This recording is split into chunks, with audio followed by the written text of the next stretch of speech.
Assalomu alaykum. Kanalimiz a'zolari, hammaga alayhissalom. Mana bugun 2026-yil yanvar oyining 3-cheklovida turibmiz. Hovuzlarimiz suvimizni salafan teshilgan hisobiga suv pasayib ketgan. Endi pasayganki, bu sayoz joyida bir qarich 10 sm suvda turibdi. Lekin bu chuqur joyi kamida 2 metr chuqur qilingan. Hozir bu yerda ko'pchilik biladi, Telegram kanalimizda video tashlaganmiz. Bu yerda 1,5 ming dona, bunisi hovuzda 1,5 ming dona, jami shu 2 tonna 1,5 tonna atrofida balig'imiz bor. Salafonlarimiz eskirib ketdi. Salafon уже eski biraqqa chiqyapti. Hozir endi bahorda yangilaymiz. Xo'p, bu videoni olishdan maqsadim betga oxirgi oktyabr oyida baliqlar tashlangan bu hovuzga. Bu zakatovga, bahorga sotishga, boqishga. Keyin dekabr oyini boshlarida 100 dona baliq tashlaganman. Shunda baliqlarda ozgina endi yara bo'lgan, boshqa bo'lgan. Hali sovuqda tashlasa nima bo'ladi? Keyin ko'pchilik balig'im usti oqarib qoldi deyapti. Beton hovuzda baliq qishga ozgina zaklik qiladi. Keyin suv sayoz bo'lsa, ana shu baliqni ongda mana shu kasal baliq shu. Oxirgi marta 100 ta tashlaganman shu hovuzga. Ketib qolmasin.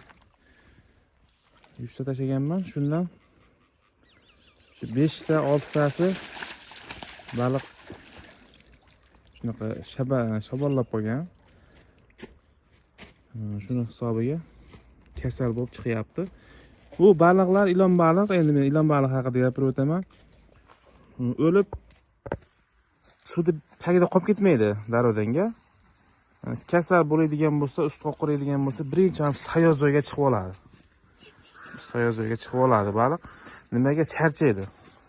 Baliq charchab, suvda tagida qiynaladi. Shuni hisobiga mana sayoz joyga chiqib yotadi. Sayoz joyga chiqib yotyaptimi? O'zi u kasal baliq, kasallanyapti. Uni o'sha kattaroq bo'lsa, shu ovlab, yemalab yevorsalang bo'ladi. Uni kutishni foydasi yo'q, tuzalmaydi u. Mana bu hovuzga umuman tashlamaganmiz. O'sha dekabrda, oxiriga oktyabr, noyabrda tushgan baliq. Bundan birorta kuniga yo'q, birorta baliq kuniga yo'q bundan. Bu hovuzga shu 100 ta katta tashlaganman. O'shandan 5-6 ta chiqdi. Buni mayda karasa bular. Bo'lishi odatiy hol endi bularni. Kislorod yetmaydi bularga. Hop. Nima demoqchiman? Sovuqda baliq ko'chirsak, shu baliq olib boqsak bo'lmaydimi yo olib qo'ysak bo'lmaydimi deganlarga video ko'rsatyapman. Baliqni qo'ying. Endi bo'ladi shu vaqroq zakatovka qilib qo'yilsa, chuqurroq joyda umuman baliqda xudo xolasa patiriya bo'lmaydi. Chuqur bo'lsa, oxir oktyabr oyi, noyabrda kelishiga bog'liq havoni. Havo yaxshi bergan bo'lsa, noyabr oyida ham tashlasa bo'ladi. Suv chuqur bo'lsa, beton hovuz bo'lmasa, beton hovuzda izolyatsiya qilib, tagiga turpoqdan tashlab, uni ham amallasa bo'ladi. Mana shu kasal baliq mana shu holatda bo'ladi. Usti oqarib qoladi akalar. Po'panaylaganga o'xshab qoladi. Unda o'sha turganida o'zi bilganman. Endi tashlab yubordim, endi peshana yurib ketadi deb. Shu 100 donadan o'sha 5-6 tasi chiqdi mana.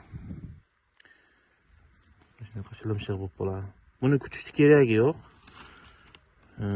Buni bemalol yesa bo'ladi, ziyoni yo'q. Bemalol yesa bo'ladi.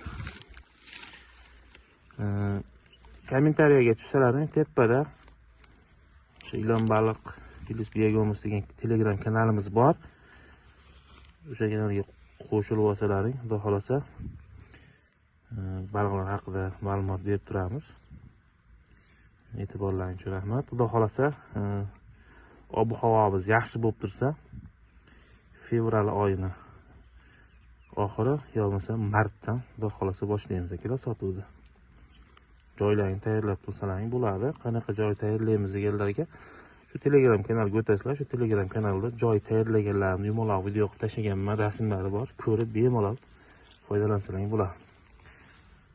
Shunaqa gaplar akalar. Videolarimiz manfaatli bo'lsa like, podpiska bosib qo'yasizlar. E'tiborlaringiz uchun rahmat.